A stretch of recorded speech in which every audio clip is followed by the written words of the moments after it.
And especially we are analyzing the human being. So it is spirituality. That is universal. Spirituality is universal. Religion, it is according to one's whims and fancies, or rather attraction due to certain factors. For example, a person wants money, he is always praying to Lakshmi. A person wants to learn something like some new shastra, he goes to pray Saraswati. Like that, we have our own definitions of knowledge, and the approach towards the idols. Beyond idols, there is something which makes all the idols powerful, is that Brahman. So if you look beyond the idols, there is something. That's why it is said in the Ishavasya, Hiranmayena patrena satyasya apitam mukam. See, the entire thing, truth is behind, and everything glittering over that, and we are completely taken away by the mere glitterings. We don't look into the things behind. So if you look into it, behind it, who is the Karta? Karto smara, Kartagam smara. That means what? You should know that there is a creator. And remember the creator. And search for the creator. You will get the creator. So without searching, you cannot get anything. So you search. Ultimately, you get it. So in the same way, with regard to Mantra Shastra, which makes a lot of vibrations. Vibration, how do you make vibration? Chanting. Chanting is of different kinds. Chanting within yourself, chanting through lips, shouting wherever it is necessary, because in all these methods, there is a fruit behind it. Because if you are chanting within yourself, it works within you. If you are chanting, shouting a little, it makes not only your physique pure or rather effective, and the environment also is made rather harmonious to us. So that's why the mantra different patterns are there in chanting the mantra. And in those days, the rishis have found out. See, they were all Vedic rishis. They were called as mantra drashtaraha. They have seen the mantras. They are not taught by somebody. That's why the Vedas are not man-made, created or rather composed by human being. Sounds were coming. It is in the ether. That's why even today I used to say certain things are lost. Nothing is lost. Everything is there, but in different form. It is in the ether. If you have the capacity, if your brain has the capacity to capture that, you will capture it. And some people, some generations, some gene will just capture that, and that at that time, that particular knowledge will come to the world. So till that time, you have to simply keep quiet. There is no, we do not know who is fortunate or endowed with the capacity of pulling the mantra in the ether. That's somebody will be fortunate. So like that, the vibration, when you make a vibration, even ordinarily, when you make a vibration, that vibration just travels in the waves. When we are performing Homa, for example, we are igniting the fire. Agni happens to be just like the post messenger. Is a carrier. Yeah, he carries to different gods. When you say Indraya Swaha, Agniye Swaha, Agniye Swaha, when you chant, then Agni takes it. Indraya Swaha, when you chant, he delivers it to Indra. How does deliverance happens? And how it has an impact over the person, Yajamana, who is doing this yajna or homa or heaven. Nowadays, people have no concentration. They are having a cell phone, and then they are playing with cell phone, then mantra is all Indra is Swaha, they are seeing the messages. This is not the way. What you have to do, your sankalpa is nothing but your concentration and your desire. What do you desire actually? If you are performing a Putrakameshti Yaga, you will have to tell through your mind, your heart, that you want this, and that is being transmitted through fire. And this fire, what does this fire does?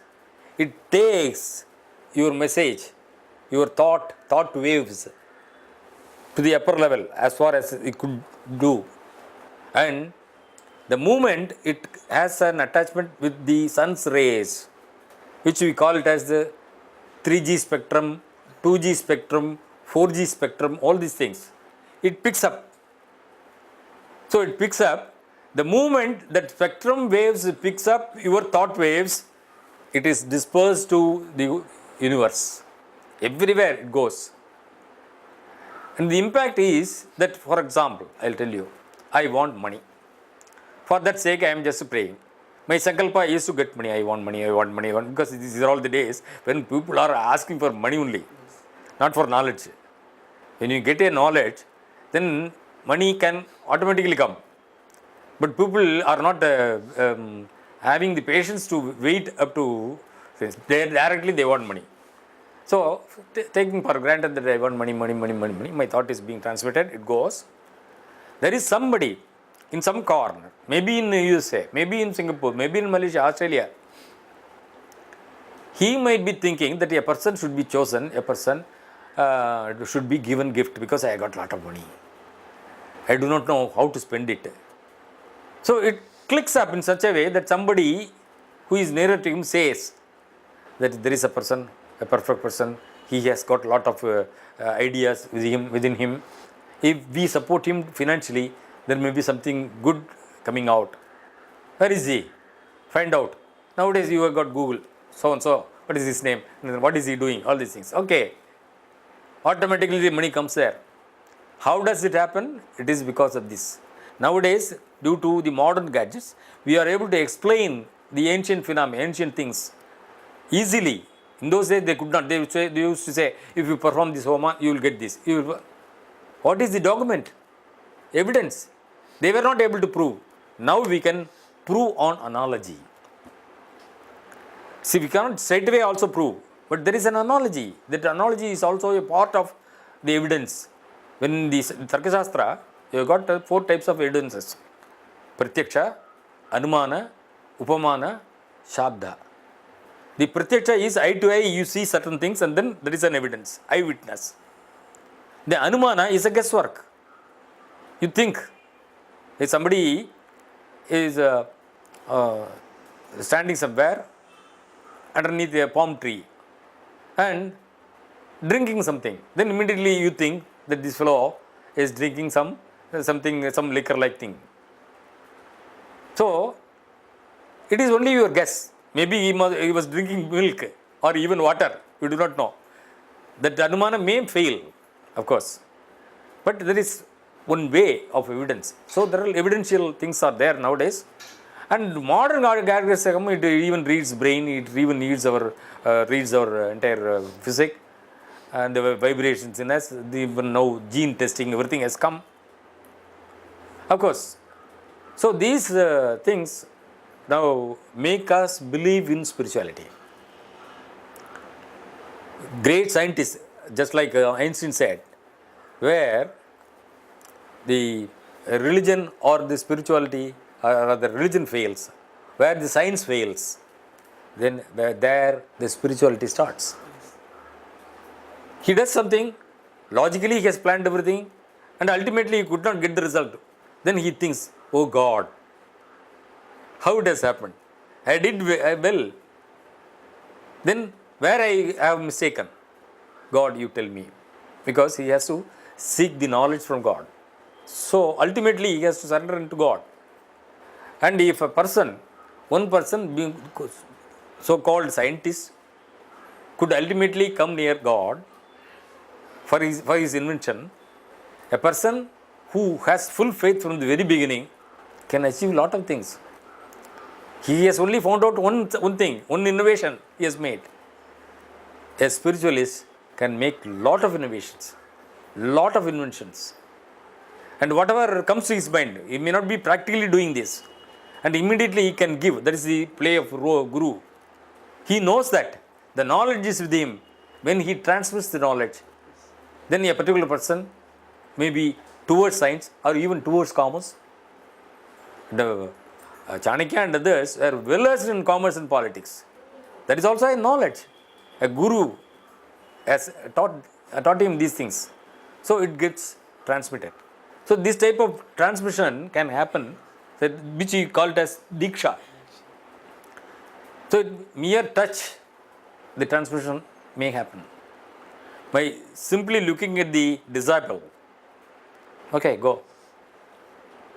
This may happen. The transmission may. That's why in the Dakshinamurti Ashtaka, the first verse happens to be Chitram Vatataror Mule Vruddha Sishyaha Guru Yuva Gurustu Mauna Vyakhyanam Shishyastu Chinna Samsaya. That means what? See, you find the Dakshinamurti, the Lord Guru facing the Shiva facing the southern side. So he is, where is he sitting? Vatataror Mule. He is sitting at the root of the banyan tree. Vatataror Chitram. This is something for a person, it is surprising. It is making him wonder. Such a great person, great Shiva, is sitting under a tree. That itself is the greatest thing. How could he? He is so. Next, Vruddha Sishyaha. See, he is a teacher, having his leg like this. Okay. Then, two disciples are old disciples with the beards and I think that is being depicted like this. We do not know. By age, they are all old people. So, Vruddha Sishyaha. And how is the Guru?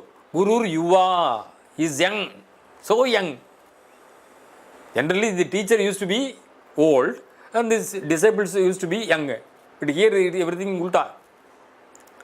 So he said, Vruddha Sishyaha Guru Yuva. Okay, how is that transmission going on? The knowledge is going on. Gurustu Mauno Vyakhyanam. He doesn't teach this is that. He is just closing his eyes with his chin mudra. He is sitting there. The knowledge is being transmitted to the disciples. Gurustu Mauno Vyakhyanam. Through silence, he is transmitting the knowledge. And what the result happens to be Vruddhastu Chinna Samshaya. That means whatever the doubt they had, they wanted to ask before the Guru, everything gets scattered, everything cleared. So now here you should understand this knowledge is not transmitted through oral words. It's a mere thinking. At that level itself you can transmit. See, thought waves I have been talking about. Of course, in the Mantra Shastra, people used to talk about Para, Pashyanti, Madhyama, Vaikari. 4 stages of the emanation of your thought. Turiyam Vacham Manushya Vadanti. The 4th stage, Vaikari, happens to be the spoken words that comes out from you. Para is a thought. Para is a thought. Many people interpret it in many ways, but it is my personal experience, truly scientific also, that para is a thought. At this stage, there is no language barrier at all.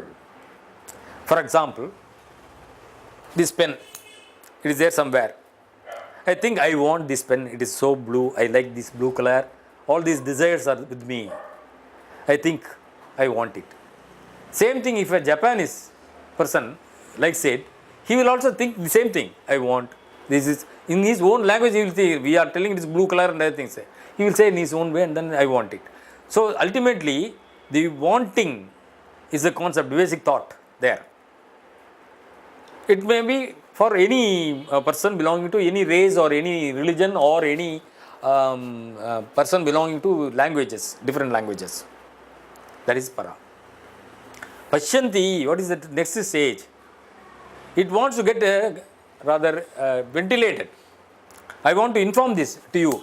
Say, I want it because it is your pen. I say, I want this. So till such time, there is something, some process is going on in us. What is that? The Pashyanti next stage. The thought is that I want. And then Pashyanti is that it is in search. How to convey myself, my thought. Same thing is going on with Homa. Okay, that's why I brought this particular concept. Then it is searching.